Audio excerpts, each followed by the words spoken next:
समय समय के हिसाब से बढ़ती जाएगी श्रद्धा। इसलिए शौनक ऋषि ने प्रश्न किया सूत जी से कि भगवान एक बात बताइए, एक प्रश्न मेरे मन में और आ रहा है। बोले क्या? सारे देवताओं की पूजा तो एक ही रूप में होती है। बोले हाँ। एक भगवान शंकर ऐसे हैं कि शिव जी की पूजा दो दो रूप में होती है। बोले कैसे? ऐसा क्यों? सुनकर के सूत जी मुस्कुराए। वेद व्यास ऋषि ने शौनक ऋषि से कहा, व्यास जी ने एक बार ऐसा ही प्रश्न मैंने भगवान शिव के परम प्रिय गण नंदी महाराज से पूछा था।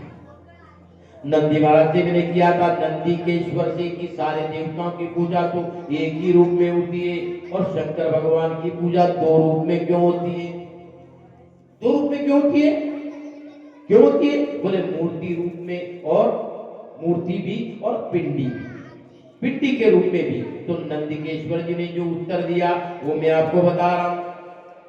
मुझे नंदी महाराज ने बताया था सनंद कुमार जी वेदव्यास जी को कि सनंद कुमार जी भगवान की ही सर्वेश्वर है और भगवान शिव ही सर्वभौम है, सर्वभौम, और भगवान शंकर ही जगत के कारण है, जगत की नियंता है, जो जगदीश है और उनसे बड़ा तो कोई नहीं है। शिव ही सब कुछ है। एक बार ब्रह्मा जी ने, ब्रह्मा में और नारायण में बहस हो गई, झगड़ा खड़ा हो गया। मैं बड़ा, ब्रह्मा जी कहते मैं बड़ा, भगवान नारायण कहते मैं बड़ा। अच्छा, झगड़ा खड़ा हो गया, बहस हो गई, मैं बड़ा कि मैं बड़ा। असल में ब्रह्मा जी भगवान नारायण को मिलने के लिए गए तो नारायण लेटे हुए ब्रह्मा जी से बातें करने लगे। ब्रह्मा जी ने कहा शर्म नहीं आती है? बोले क्यों? विधाता हूं। अच्छा, ब्रह्मा जी ने कहा मैं विधाता हूं, जगत का बनाने वाला हूं, सृजन करने वाला हूं और सृष्टि का निर्माता हूं, और मैंने आने जाने में तुम खड़े नहीं हुए, मैं आया तब तुम खड़े नहीं हुए। भगवान नारायण ने मुस्कुरा कर कहा, हंसने लगे भगवान। ब्रह्मा जी, माँ ने बच्चों को जन्म दिया है, माँ ने बच्चों को जन्म दिया माना, लेकिन बाप का भी तो महत्व होता है ना। बाप कमाकर लाकर खिलाता है, ये बाप का फर्ज होता है। कमा कर लाए खिलाए ना, बच्चा बड़ा। बोले कैसे? कैसे होगा? पालन कैसे होगा उसका? मैं जगत का पालना करता हूं, इसलिए मैं बड़ा हूं। दोनों में बहस शुरू हो गई। ब्रह्मा जी कह रहे मैं बड़ा, भगवान कह रहे मैं बड़ा। केवल बात ही बात में भयंकर लड़ाई शुरू हो गई और ब्रह्मा जी भी अपने गणों के साथ आए और भगवान नारायण भी अपनी सेना के साथ आए। खड़ा हो गया, युद्ध हो गया, युद्ध शुरू हो गया सिर्फ इस बात के लिए कि कौन बड़ा। ब्रह्मा जी ने कहा मैं बड़ा, नारायण ने कहा मैं बड़ा। मैं बड़ा भाई, पौधा लगा दिया जाए लेकिन पालन ही ना किया जाए, उसको जल वगैरह नहीं सिंचित किया जाए तो पौधा बड़ा नहीं होगा, उसकी देख रेख करना पड़ती है तब जाके पौधा बड़ा होगा, और ना होगा सूख जाएगा। तो सृजन का भी महत्व है, पालन का भी महत्व है, जिसने सृष्टि बनाई उसका भी महत्व है और जो पालन करता है उसका भी महत्व है। लेकिन दोनों में भयंकर लड़ाई हुई, कई महीनों तक लड़ाई चली। अब निर्णय कैसे हो, कौन बड़ा कौन छोटा, कौन बड़ा? जब कभी देवताओं की बहुत बड़ी प्रार्थना हो जाती है तो देवता लोग भी अपने सरपंच के पास जाते हैं, सरपंच के पास जाते हैं। देवताओं का सरपंच कौन है? पंचानन पंचपुरारी, पंचानन पंचपुरारी भगवान भोले बाबा, पंचानन पंचपुरारी भोले बाबा, भोलेनाथ ने, ये देवताओं के पंच हैं भाई। पंच जो निर्णय कर देते हैं वह सर्वमान्य हो जाता है। पहले के भारत में गांव में कहा ये कोर्ट कचहरी नहीं हुआ करती थी, पंच ही निर्णय किया करते थे और गांव के 5 ज्ञानी पुरुष पंच होते थे। वह जो सज्जन पुरुष होते थे, सम्राट होते थे, ज्ञानी होते थे, ऐसे 5 लोग जो निर्णय करते थे वो गांव वाले हम मानते थे। उन्होंने जो निर्णय दिया वो सभी को मान्य हो जाता था। दोनों अपनी अपनी प्रॉब्लम लेकर भगवान भोले के पास गए, भगवान नारायण और ब्रह्मा जी दोनों गए। और भोलेनाथ के पास पहुंचे। कैलाश भगवान शंकर ने कहा क्या बात है, आओ दोनों पधारो। दोनों आज मेरे पास। भगवान नारायण ने कहा, ब्रह्मा जी ने कहा प्रॉब्लम हो गई। बोले क्या गड़बड़ हो गई बताइए। कि महाराज ब्रह्मा जी कह रहे कि मैं बड़ा हूं और मैं कह रहा हूं कि मैं जगत का पालन करता हूं, तो मैं बड़ा।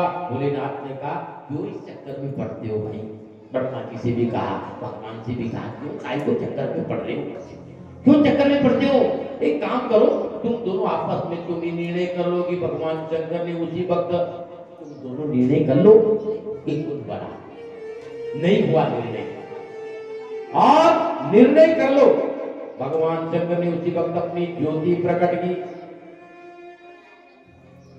ज्योति प्रकट की और जैसी सर्च लाइट होती है ना, लाइट की एक आकृति बन जाती है, ऐसी एक बहुत बड़ी ज्योति भगवान शंकर ने प्रकट कर दी। ध्यान से सुनना कथा बड़ी अच्छी है। प्रकट कर दी ज्योति भगवान शंकर ने प्रकट कर दी। और न जिसके आदि का पता है न जिसके अंत का पता है, बहुत बड़ी। शंकर ने कहा एक काम करो, दोनों जाओ आदि का पता करो और अंत का पता करो, करके आओ। और एक अंत का पता करके आ जाओ और एक शुरू का पता करके आओ। जो पहले आ जाएगा वही बड़ा माना जाएगा। ब्रह्मा जी ने कहा मैं तो ऊपर जाता हूं। ब्रह्मा जी आकाश मार्ग में गए, ऊपर ही चले। ब्रह्मा जी ने, ब्रह्मा में जरा विमान था, हंस पर बैठे ब्रह्मा जी उड़ान भरी, और इतनी तेज गति से उड़ान भरी, मन की उतनी तेज गति भागता होगा जितनी तेज गति से ब्रह्मा जी आकाश में गए। ब्रह्मा जी की उड़ान पर ऊपर भगवान ने कहा मैं तो नीचे की ओर जाऊंगा, नीचे की ओर जाऊंगा। भगवान ने कहा, और भगवान नीचे की ओर जाने लगे। कई वर्षों तक ब्रह्मा जी ऊपर जाते रहे, हजारों वर्षों तक ब्रह्मा जी ऊपर उड़ते रहे, भगवान नारायण नीचे जाते रहे, लेकिन ज्योति का पता नहीं चला। भोले बाबा की ज्योति का, उस ज्योति का पता न चला, न आदि का पता न अंत का पता। लेकिन नारायण समझ गए भगवान भोलेनाथ ने खेल कर दिया, ये उनकी लीला है। भगवान भोलेनाथ का अंत कौन पा सकता है, कोई नहीं पा सकता है। भगवान नारायण ने वही से प्रणाम करके वापस लौट लिए। नहीं नहीं, ये तो संभव नहीं है, भगवान नारायण आ गए। अब कोई कहे कि ये समुद्र को तैर करके पार कर जाऊं, उसकी नादानी है, संभव नहीं है साहब। चारों ओर समुद्र ही समुद्र दिखाई देता है, उसको कौन अंत पा सकता है, कोई नहीं पा सकता है उसका। अब देखो आज वैज्ञानिक युग है, लेकिन किसी भी आकाश का अंत नहीं देखा। जब आकाश का अंत और आदि का पता नहीं लगा पाते हैं, तो हम भगवान शंकर को अनादि, भगवान शंकर के आदि अंत का पता कैसे लगा पाते हैं, नहीं लगा पाते हैं, नहीं किया जाता है। इसलिए मैं एक प्रार्थना करूं, आध्यात्म के विषय में कभी भी तर्क वितर्क करो, पर वहां बुद्धि मत लगा, फेल होगे, क्योंकि तुम्हारी बुद्धि छोटी सी है और परमात्मा असीम है। अपनी सीमित बुद्धि से परमात्मा को कैसे पकड़ सकते हो। बोले नहीं, राम अंकित मनमानी, मन हमार सटनियो मानी। परमात्मा तर्क वितर्क से परे, तुम चाहो कि बुद्धि पकड़ लो, संभव ही नहीं है। वो तो भाव से पकड़ में आता है विषय है, तर्क और बुद्धि का नहीं। इसी में वहां कोई बुद्धि ना लगाओ, वहां ऐसा, वहां तो भाव से प्रवेश करो।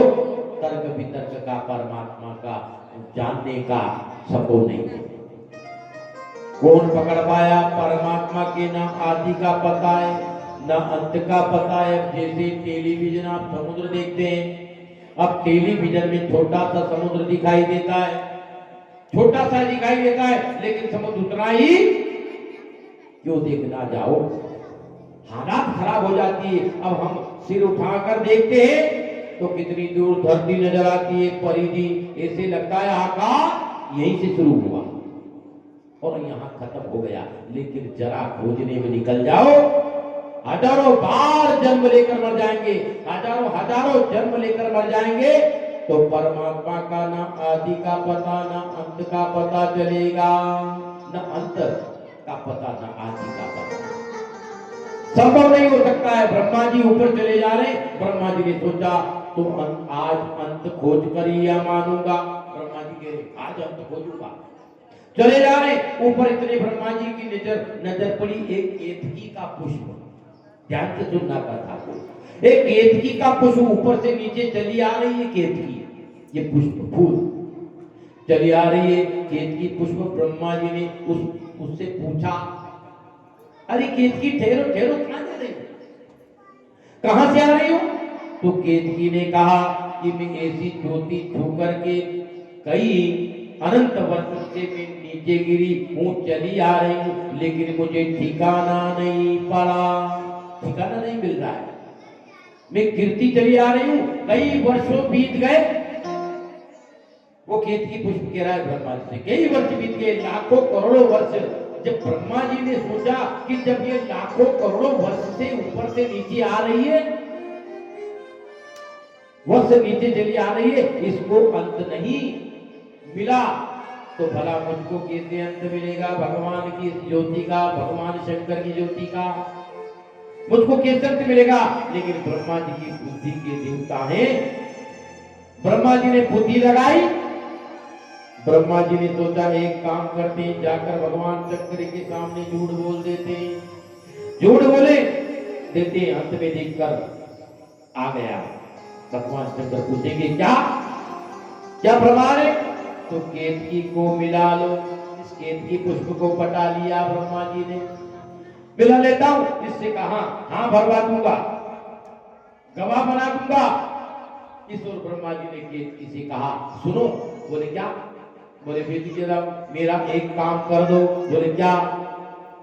तुम्हें फूलों में फूलों का राजा बना दूंगा। ब्रह्मा जी कह रहे मैं केतकी बड़ी खुश हो गई।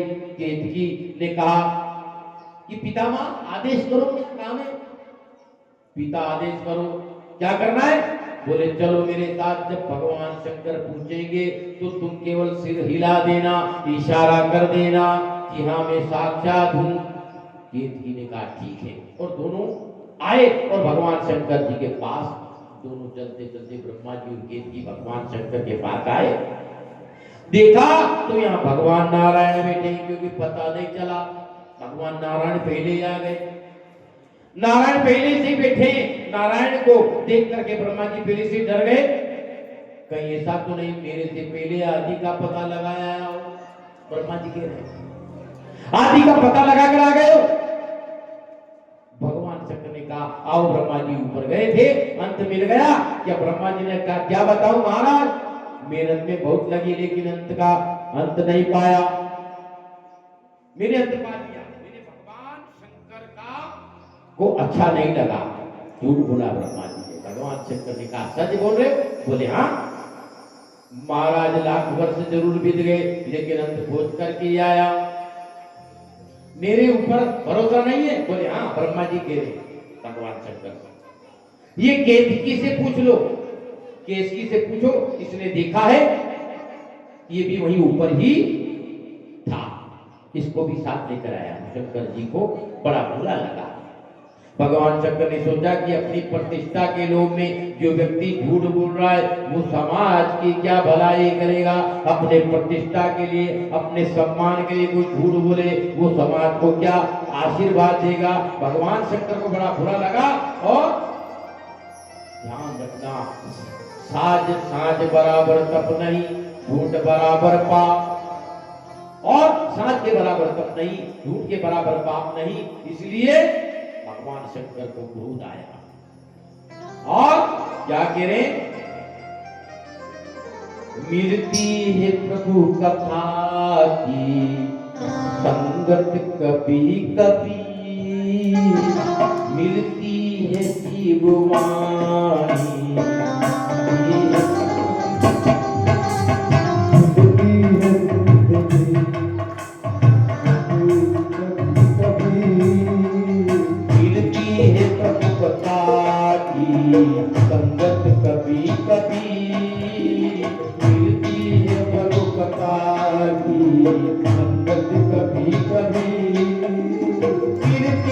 ज्ञान वाणी सुनने को कभी कभी मिलती है ज्ञान वाणी सुनने को कभी मिलती है कभी कभार की कभी कभी कभी मिलती है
Thank you.